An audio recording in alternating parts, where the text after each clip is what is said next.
I never gave a shit about Charlie Kirk, and you never should have been forced to either, because Donald Trump did not care. We were told that the left had to atone for our sins of calling a fascist, calling a bigot, because Donald Trump was so heartbroken over the death of his friend Charlie. But he wasn't. He was focused on his ballroom. He didn't care at the pyrotechnics-filled funeral, and he was even mocking Charlie Kirk's wife. And all of that has now come back to bite him in an equally ridiculous speech at the Medal of Freedom ceremony that Donald Trump held for Charlie Kirk at the White House, where his wife mocked him. Yes, Charlie Kirk's widow mocked Donald Trump. We are going to get into this disaster and call it all out, because I'm still so fed up. But before we do, if I could quickly ask you to leave a like on this video, and if you haven't already and you enjoy our channel, to hit that subscribe button, because it goes a long way in supporting our work. Now, before we get into Erica Kirk mocking Donald Trump, I want to start with how Trump began his speech, attacking the left as the devil. Nothing could have ever supplanted this.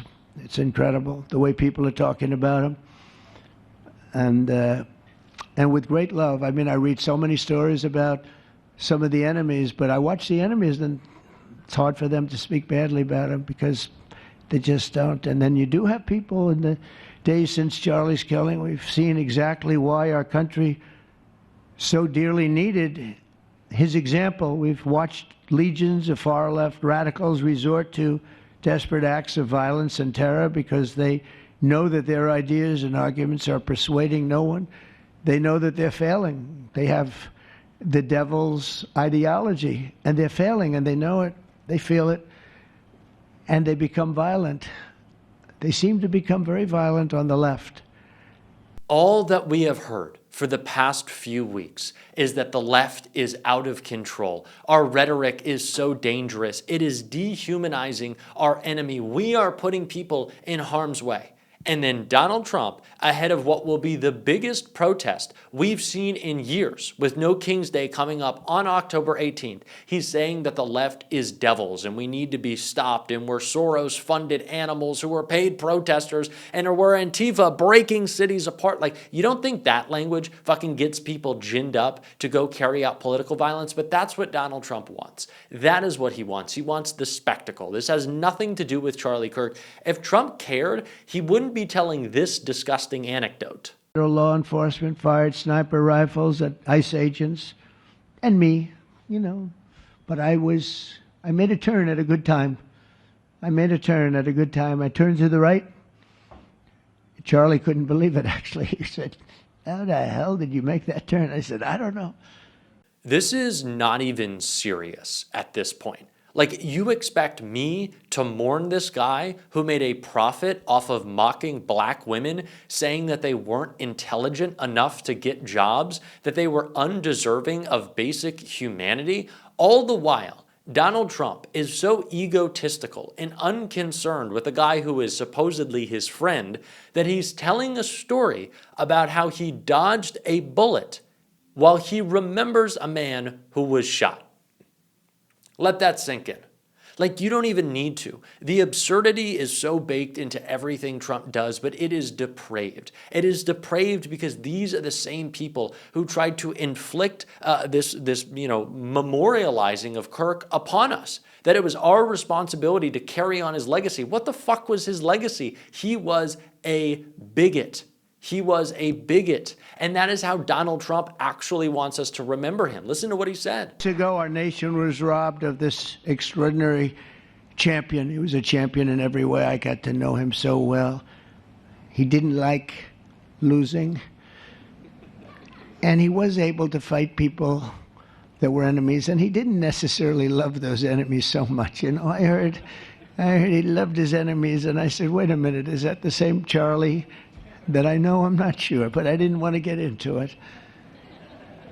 Donald Trump has an idea of Charlie Kirk in his mind as a guy as bigoted as him, as vile as him, as angry as him, as mean as him. Donald Trump can only see what he likes about himself, what he wants other people to do in them. Donald Trump cannot see individuals as unique and special. He only sees what he wants from himself. And so he wants Charlie Kirk to have been the vengeful and angry and hateful figure that he was, absolutely. But that's not how Erica Kirk wanted him to be remembered, his widow, and so she mocked Trump, saying this. Surprisingly enough, he did pray for his enemies, which is very hard, but he did. He did. He did. No one else, I mean, I saw him do it. No, he never did it in front of anyone else, but I can attest to that. But he also loved people when it was inconvenient. And he ran his race with endurance, and he kept the faith. How badly do you have to screw up to get mocked by the widow at a remembrance that you planned? Like, that is how Donald Trump you have to be. To get mocked by Erica Kirk and say, well, actually, Donald, no, he did pray for people, which honestly, I don't believe this. I said this when we watched the funeral, the memorial service. There's no way Erica Trump would have been, oh, pray for the children, we forgive you, oh, it's all okay, I'm a Christian, if this person was black, if they were brown, if they were an immigrant, if they were trans. Erica Kirk would have said what she said originally, that the left is going to pay for this. Remember that speech that she gave where it's like, you have ignited a fire within the right and, our hell will rain upon you and it will know no bounds. Yeah, that switched up pretty quickly when it turned out to be a white guy. And you know what? You can get upset with me if you want, because I've seen some comments when I talk about Charlie Kirk if people say I'm not remembering the dead or honoring him. But he was a bigot, and his wife has been grifting nonstop. You can mourn how you want to mourn, but raising millions of dollars off the back of a legacy of a guy who built his whole career attacking black people, yeah, it's not really mourning to me. That's someone making a strategic business decision, and yeah, I'm not really going to applaud you for that. And I'm not going to have any compassion for Donald Trump, a man who, one, doesn't deserve it, and two, clearly doesn't need it, because what he's still focused on is himself. In his final moments, Charlie testified to the greatness of America and to the glory of our Savior, with whom he now rests in heaven. And he is going to make heaven. I said, I'm not sure I can make it, but he's going to make it. He's there. He's looking down on us right now. It's so incredible. Look at this, how this turned out. This was supposed to be so dark and cloudy. Not dark and cloudy, is it? Look at that, how beautiful that is. There's no artist that can capture it as beautiful as it is today. Wow.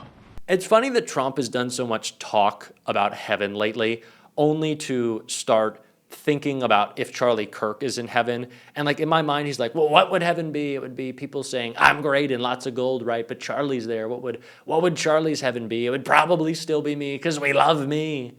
And it's like he can't even come up with the idea of what it is. He knows he wants everyone to love him, but he doesn't know what like eternal salvation looks like for other people, because he's like, well, what do other people care about? Like, what is this love concept and peace and tranquility? I don't understand that. I only understand hate, and my daddy didn't give me enough hugs, and so I'm going to inflict it upon all of you people and make you pay because I'm so broken inside. I'm Donald Trump. What's up? Like, that's it. That is all he can compartmentalize in that pudding brain of his, is anger and hate and retribution. Again, you're not going to make me feel bad for the people who created the conditions that they are now upset with. Charlie Kirk said he didn't believe in empathy. Donald Trump clearly doesn't. Charlie Kirk did not believe in common sense gun reform that would prevent this epidemic of mass shootings in our country. He said that it is important, it is necessary, and it justifies the killings of children. Because why? You need that Second Amendment to stand up to the tyrannical government. But when the tyrannical government ran through town, when ICE was busting down doors, shipping citizens off to torture prisons, shipping people off to torture prisons, it doesn't matter, citizen or not, people. What did Charlie say? Did he say pick up arms? Go out there and stop him? No, he went along because he was a hack for Donald Trump's administration. He was carrying out the same political violence with his speech, which Donald Trump says is the responsibility of the left. And now he's trying to gin it up again right here. Job. And that's why I said last month that I have directed the Attorney General and the Department of Homeland Security to confront the very real threat of left-wing terrorism in our country. It's a real threat. Not when you confront it, it's not, because they're not brave people. In fact, they're cowards. when you confront them, they immediately fold. You have to see them fold. You have to see them crying. They fold. But it includes dismantling the networks that fund them and finance them, and we're finding out who those networks are. We already know quite a few of them. When you see these violent incidents and then you see people holding this gorgeous sign with beautiful wood, beautiful cardboard, wood, everything's perfect paint job, and they're all the same. There are thousands of them.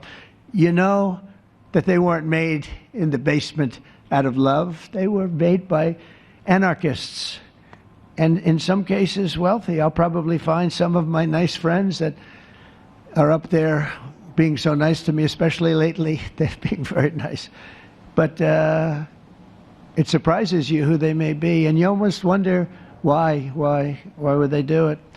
But they're hurting our country, and we're really taking... I have to point out again, they know that the No Kings protest is coming up.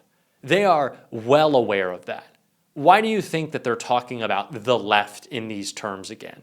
It's because they understand that there's going to be lots of us out there, and they want us to be afraid, and they want to sick their goons on us, and they want to say that it's our language that's dangerous, right? Well, let's actually take a look at some right-wing language from the Gen Z Republicans that just came out in a Politico article. Leaked Young Republicans group chat includes racial slurs, Hitler praise, quote, "If we ever had a leak of this chat, we would be cooked." So the ugliest, most disgusting young people on the right, these fat fuck, disgusting, gross, slovenly, awful dudes who call themselves the master race, even though they look like chuds, are tweeting about how much they like Hitler and posting in a secret group chat about how much they like Hitler. And it's the language of the left. It's our language. All the while Donald Trump continues to just say things like this. Even killed, they come in from Indiana, they come in from Iowa, they come from Florida to see their nation's capital, and somebody would have to call the parents, "I'm sorry, but your son or your daughter's been killed." Not anymore. You hear those sirens going off? That's good. That's a good sound. That means they either got the bad guy or they're going to stop the bad guy. You didn't hear that sound because nobody wanted to do anything. Nobody. Listen to the beauty of that sound. Seriously. And that's the real deal sirens. They're not politically correct sirens. You hear them, they're about 3 miles away. That's great. What a beautiful sound. They're stopping crime. That's what they're doing. He wants to force the state upon us. Donald Trump wants to attack us at every turn. He wants to inflict political violence. And I'm going to call it out. And I know it might upset some people, but the tone has changed for me. This is tone shift. We're not putting up with the bullshit anymore. And if you want to support that, if you like that, as always, you can hit that subscribe button, leave a like on this video. If you stuck around to the end, drop a blue heart in the comments. And if you want to check out an interview that I did with Congressman Jim Himes this morning, you can click right here. Keep on fighting. Please don't let them silence you. And until next time, I'll see you soon.